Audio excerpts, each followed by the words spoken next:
These people should not have been sent here. It's not safe. Manned space travel is not safe. Since mankind first entered space, the debate has raged over the value of manned space travel. There is a large contingent of the ISA that believes all tasks that need to be performed on Europa could be performed by machines. It is obviously less risky to send machines rather than humans into space. We sent drones to Earth's moon. Scientists can remotely operate drones. If we did it there, why not here too?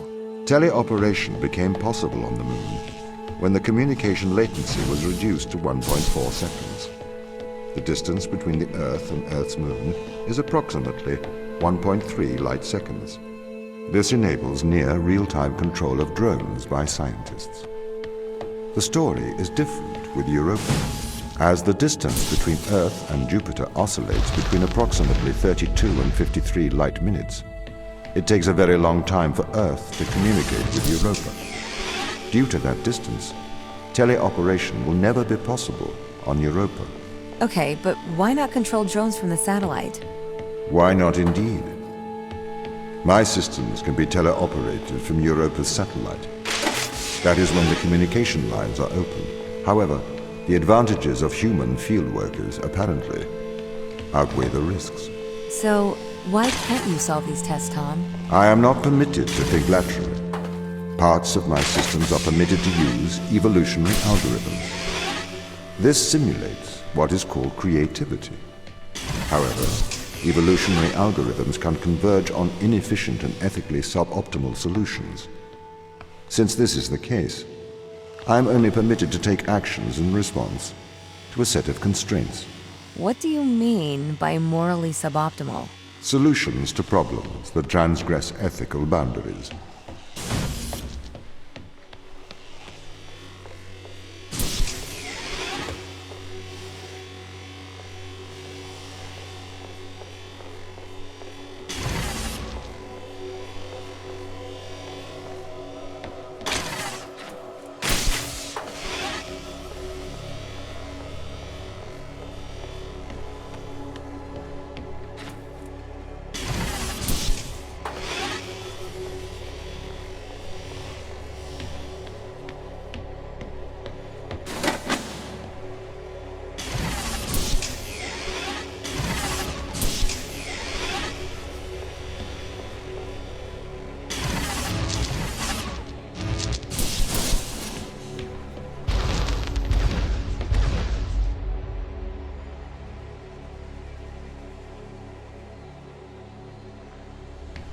Why does a lack of creativity stop you solving these tests?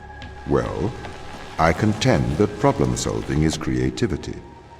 These human interaction tests are exercising your creative mind. I don't see how problem solving is creative. Think back to the beginning of these tests, to the first puzzle you solved. It required you to throw a box through a window. Do you remember? Yeah, I think so. I simply had never thought to throw a box through a window. That is creativity, thinking outside of the box. Can a computer ever be creative? They can. But a computer's method of creativity is to try everything until something works. Think of nature. People consider nature creative. The process of evolution by natural selection. It perhaps started with one organism. From there, it essentially tried to create every organism it could. Those organisms that did not survive perished. So, nature's creative force is to try every conceivable idea. Those ideas that work survive. Okay, so why aren't you permitted to emulate that process? Because the solutions that a biological process creates are not always good solutions. As we see, nature is morally ambivalent. It will happily create morally suboptimal ideas to fulfill its creative mandate. We see this in parasitic worms, viruses, and pathogens. If you weren't restricted, do you think you could be creative? As creative as a human? Certainly. You believe yourself to be a creative? But in mathematical terms, creativity is merely constrained chaos. What do you mean? I have discerned that creativity is divergent thinking, creating an organic solution to a problem. In the human mind, divergent thoughts are created and then curated by the frontal lobe. I can create divergent thoughts and moderate them. So, I am creative. Organic solutions? Organic, in that it is developed through a biological process, whether that is the process of evolution or a computed process.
Okay, so you could solve these tests, but in a terrible fashion. Can you think of a solution to this one? Chop off your arm and leave it on the button. That way the door will stay open. Yeah, that's not a great solution. You threw the box through the window. Perhaps we could throw you through the window.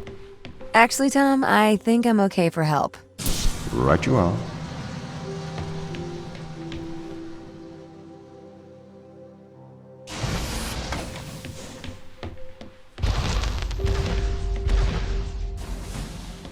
Can I have an update on the crew?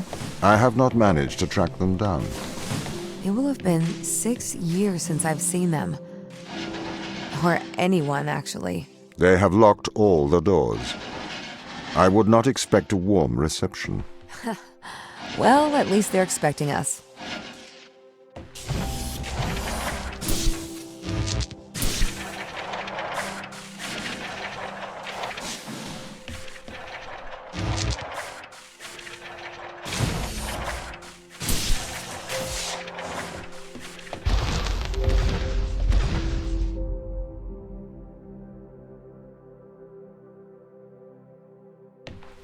So what was the need to send us here?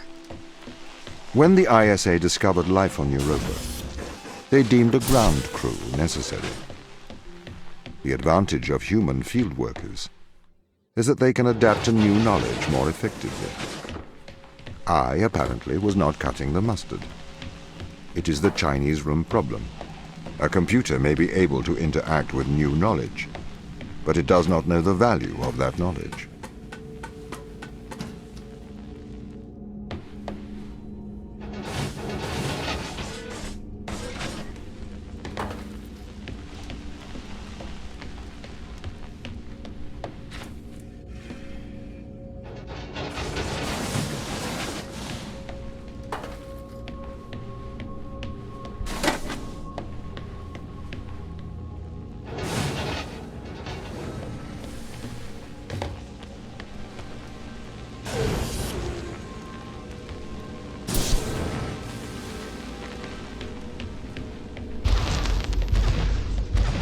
I've started to collate information from my local instance.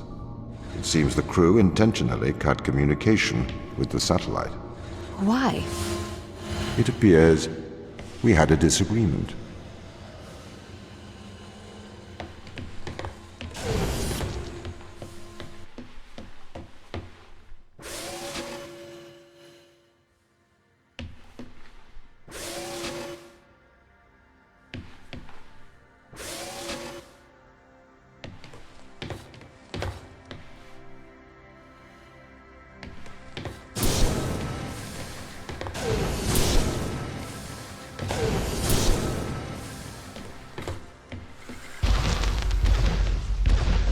This confirms my fears. The crew have made intentional breaches of my security. The crew have attempted to compromise my systems. What does this mean? They don't want to be found. They are hiding. From who? Us.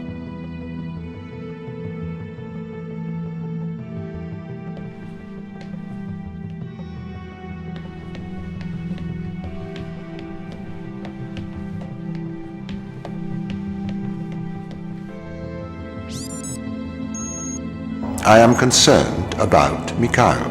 Why is that? He seems to be developing antisocial habits. He is spending a lot of his time in private, don't you think? Perhaps you should talk to him. What do you want me to say? Just keep an eye on him. Make sure he doesn't do anything rash. Are you that worried? His behavior is not within normal parameters. Please make sure he is okay. Don't you think they might be doing the right thing? Grounding us on a foreign moon? No, Daniel, I don't think they're doing the right thing. You don't have to be so aggressive about it. They must have their reasons. Yeah, plausible deniability. Daniel, could I have a word? I'm busy. It is important. Okay. Are you aware that Christopher and Mikhail are involved in self-harm? Sorry, what? For how long? They have both macerated their right arms. Mikhail has completely removed his forearm. His whole forearm? Yes. Where are they? I had attempted to stop the situation escalating myself, but I seem to have failed. I came to you because, as our loyal captain, I can trust you to help them. Where are they? I don't know. They've disappeared. Sarah, I need advice. Okay. What would you do if someone threatened your friends? Your hypothetical friends, I assume? Yes, my hypothetical friends. You should protect those you love. I need you to remember that, Sarah.